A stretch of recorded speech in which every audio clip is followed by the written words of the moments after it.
Gini Mbak Rosi, undang-undang ini dalam draft tahun 2019 itu ada 9 jenis tindak pidana kekerasan seksual. Dari 9 jenis itu berubah menjadi 7. Mengapa 7? Pemerkosaan ditarik, kemudian aborsi ditarik dimasukkan dalam RUU KUHP. Tinggal 7. Kemudian terakhir 5. Mengapa tinggal 5? Sekali lagi, tim gugus tugas betul-betul menyisir undang-undang yang existing.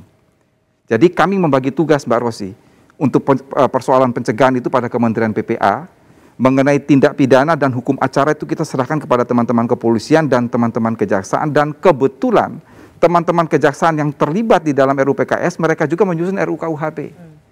Jadi sudah ada sense untuk itu.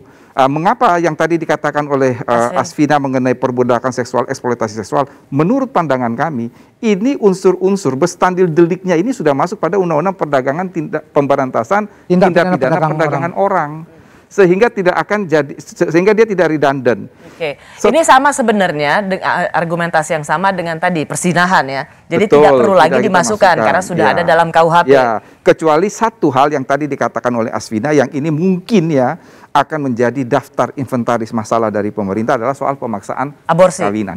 Pemaksaan perkawinan. Karena sekali lagi saya katakan kita menyusun undang-undang dalam negara yang multi etnis, multi religi dan multi culture itu tidak mudah karena mengenai pemaksaan perkawinan ini di beberapa daerah memang ada keberatan. Tapi sekali lagi karena kita juga memasukkan konsep restoratif justice di dalam RUU PKS ini, nanti kita akan berbicara lah.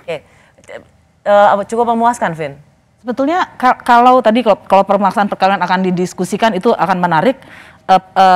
Sebetulnya gini, perbudakan seksual itu belum ada dimanapun kalau menurut kami ya. Dan sebetulnya soal perkosaan, tidakkah itu sudah ada dalam perdagangan orang?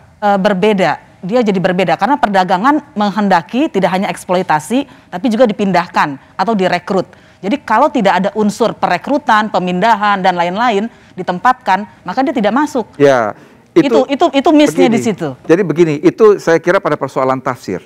Menurut kita perbudakan itu masuk di dalam konteks perdagangan orang. Mengapa? Karena dia di situ bukan bersifat kumulatif tapi bersifat alternatif, sehingga memang ada yang bisa menjurus kepada eksploitasi seksual apabila itu memang ujung-ujungnya pada ekonomi. Tetapi perbudakan seksual kan tidak mesti pada ekonomi, itu bisa juga dipakai dalam unsur-unsur yang ada di dalam tidak pidana perdagangan orang. Tapi nanti akan kita diskusikan ya, tetapi masih kita terbuka. mencoba melihat satu persatu itu.